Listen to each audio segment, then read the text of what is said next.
கடைசியான பேச்சுவார்த்தையை நோக்கி போயிட்டு இருக்கு.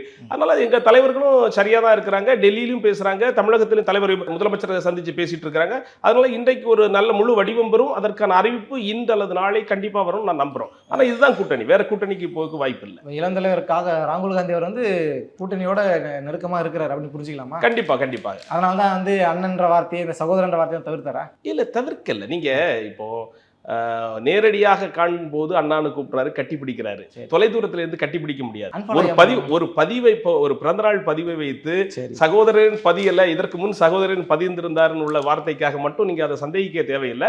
அவர் முதலமைச்சருக்கு வாழ்த்து தெரிவிக்கிறார். அவருடைய உங்களுக்கே தெரியும், இங்க இருக்கக்கூடிய ஒரு சின்ன வார்த்தையை கூட மிகப்பெரிய தாக்கத்தை ஏற்படுத்துறது அது உண்மைதான். ஆனா அதுல அவர் வார்த்தையை தவிர்த்தாரு, ஓகே.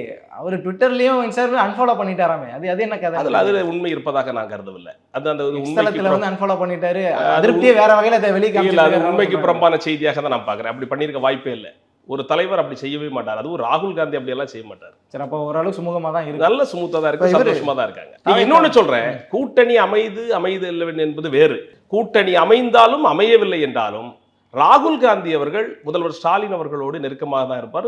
நல்ல உறவோடு தான் அவர் மெயின்டைன் பண்ணுவார். அதுக்காக அன்ஃபாலோ பண்ணி போறதுக்கு என்னதான் பாஜகவே நம்ம எதிர்த்து பேசணும், வெளியில வரும்போது நம்ம சகோதரர் பாஜகவினுடைய நிலை வேறு, இல்ல திராவிட முன்னேற்ற காங்கிரஸ் பேசும்போது நம்ம நல்லபடியா தான் பேசுறோம். அது எல்லா கட்சியிலுமே. அதனால அந்த எங்களுக்குள்ள ஒரு மனம் முறியக்கூடிய அளவிற்கான எந்த விரிசல்களும் இல்லை, அது வரவும் செய்யாது. அப்ப இன்கேஸ் நீங்க தாவேக்காக்கு போனீங்கன்னா நிலைமை என்னன்றது அப்ப விமர்சனம் பண்றது. இந்த தேர்தலில் தாவேக்காவோடு கூட்டணி வைப்பதற்கான எந்தவித வாய்ப்பும் இல்லை. அதுல உறுதியா பேசலாம்.